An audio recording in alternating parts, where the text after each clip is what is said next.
এখন হিন্দু দাদাকে বলেন যে আপনি বললেন যে আপনার ধর্মের নাম হচ্ছে সনাতন ধর্ম, মানে প্রাচীন ধর্ম, পুরাতন ধর্ম, শাশ্বত ধর্ম। একটা কথা মনে রাখবেন, কোন ধর্ম প্রাচীন তার অর্থ এই নাই এই ধর্মটাই সর্বপ্রথম।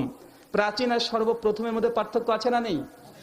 পুরাতন ধর্ম আর সবচেয়ে প্রথম ধর্ম পার্থক্য আছে না নেই? আমি বললাম যে এই ঢাকাতে একটা হোটেল আছে, নাম হচ্ছে, একটার নাম হচ্ছে হাজি বিরিয়ানি, একটা দোকান আছে, ঠিক তার অপোজিটে আর একটা দোকান করেছে নিউ হাজি বিরিয়ানি, ভাই আছে না নেই কথা বলেন? এখন আমি দ্বিতীয়টাতে যে নিউ লিখলাম, কেন লিখলাম? কারণ তার আগে থেকে একটা দোকান ছিল যার নাম হাজি বিরিয়ানি, তার জন্য নিউ দিতে হয়েছে। কথা বুঝতে পারছেন আমার? এই যুক্তিটা বুঝেন তাহলে বুঝতে পারবেন ধর্মের উৎসটা। হিন্দু বা সনাতন মানে প্রাচীন। প্রাচীন অর্থ এই নয় যে এই ধর্মটা সর্বপ্রথম। প্রাচীন হতে পারে, এটা প্রথম ধর্ম নয়। আরেক ঘাট আগিয়ে যাই, ধরুন হিন্দু ধর্ম প্রাচীন ধর্ম, মানে নিঃসন্দেহে একটা সূচনা আছে। তো যেই দিনে হিন্দু ধর্মটা পৃথিবীতে আসে সেই সময় ধর্মটার নাম কি ছিল? সেই সময় কি প্রাচীন ধর্ম ছিল? বা প্রশ্ন আসে কি আসে না? কোনো এক সময় তার নতুন ছিল, কারণ প্রাচীন সেটাই হয় যার কোনো এক সময় নতুন ছিল। তো নতুন না থাকলে প্রাচীন হবে কিভাবে? তার মানে বোঝা যাচ্ছে এই ধর্মটাকে বিশ্লেষণ করলেও এটা খুব বেশি পুরাতন নয়। 3 নম্বর পয়েন্ট, যে হিন্দুইজম তথা হিন্দু ধর্ম, সনাতন ধর্ম, এটা বয়স খুব বেশি নয়। ওরা বলে যে 1,96,00,000 বছর আগে হিন্দুইজম এসেছে, কিন্তু এই কথাগুলো আসে মানুষের মুখের কথা, এটা কোনো প্রামাণিক কোনো প্রমাণ নেই। যদি বলা হয় কোন ধর্ম বা কোন তথ্যের প্রমাণের জন্য তার পাণ্ডুলিপি প্রয়োজন আছে, যেমন আল কোরআন, এটা আমাদের গ্রন্থ, আছে না নাই কথা বলেন? আমরা বলি আল কোরআন এসেছে আজ থেকে 1442 বছর আগে।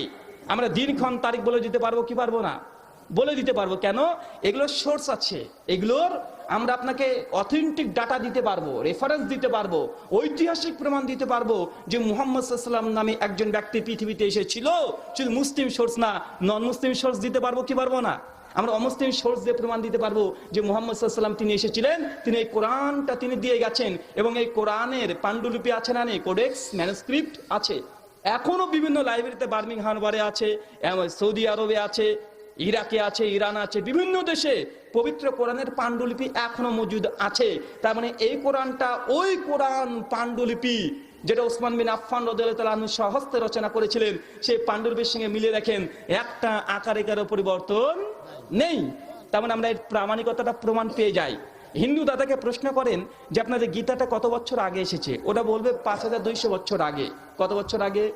5200 বছর আগে। তাদেরকে বলেন আপনাদের গীতার ম্যানুস্ক্রিপ্ট দেন, পাণ্ডুলিপি নামে 5-12 নামাজ পড়ে বেড়ায়, কিন্তু এখনো মুসলমান শব্দের মানে জানে না, নামাজের কথাটা মানে না। নামাজ, আরে মশাই তুমি যে 5 বার হোক 10 বার হোক তুমি যে নামাজ পড়ছো, আরে নামাজ আগে নাম, ভেতরে অহংকার নামাতে হয়। দেখেছেন? ইউটিউব খুললে, ফেসবুক খুললেই দেখতে পাবেন আজকের বড় বড় হাজি গাজী সাহেবরা শুধু নিন্দা ছাড়া অন্য কিছু নয়। বলুন, আমাদের সনাতন ধর্মটাকে যেন তাচ্ছিল্য মনে করে। আরে মশাই, আমি কাউকে ছোট করছি না, ইনসাল্ট করছি না, ভালো করে ভেবে দেখবেন। আপনারা যে যত হাজি সাহেব গাজী সাহেব হন, শুনে রাখবেন সনাতন ধর্মের উপরে কোনো ধর্ম নেই। কোথায় ছিল আপনাদের হযরত মুহাম্মদ সাল্লাল্লাহু 1442 বছর হয়েছে। যিশু খ্রিস্টের বয়স কত হলো? কিন্তু ভালো করে ভেবে দেখবেন ভগবান কৃষ্ণের বয়স কত? এই যে হয়ে গেল জন্মাষ্টমী, জন্মাষ্টমী কত বর্ষতম হয়েছে জানেন কি? 5551তম। আপনারা শাস্ত্রগুলো পড়বেন, বুঝতে পারবেন। তাহলে বলুন যিশু খ্রিস্ট কবে, হযরত মুহাম্মদ কবে, আমার কৃষ্ণ কবে? তার আগে সনাতন ধর্ম। তাহলে সনাতন ধর্মের সিদ্ধান্ত দিয়ে গিয়েছিল ওঙ্কার নাদ ব্রহ্মধ্বনি, আর সেই ওঙ্কার ধ্বনিটা হযরত সাল্লাল্লাহু তিনি স্বীকার করে একটাই কথা বলেছিলেন, আল্লাহু আকবার। ভালো করে ভাবুন, আল্লাহু আকবার। ওঙ্কার তুমি কোথায় পেলে?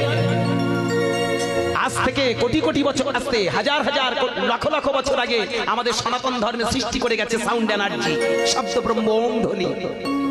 সেই ওম ধ্বনিটাই তো তোমরা আজকে জপ করছো। কিন্তু শুধু জপ করলে হবে না, জপের ভিতর থেকে আমাদের বুঝতে হবে। কেমন? ভালো করে ভেবে দেখবে। এখন আমি ছোট করছি না, কাউকে ইনসাল্ট নয়, কোনো ধর্মের আমি সুড়সুড়ি দিতে আসিনি।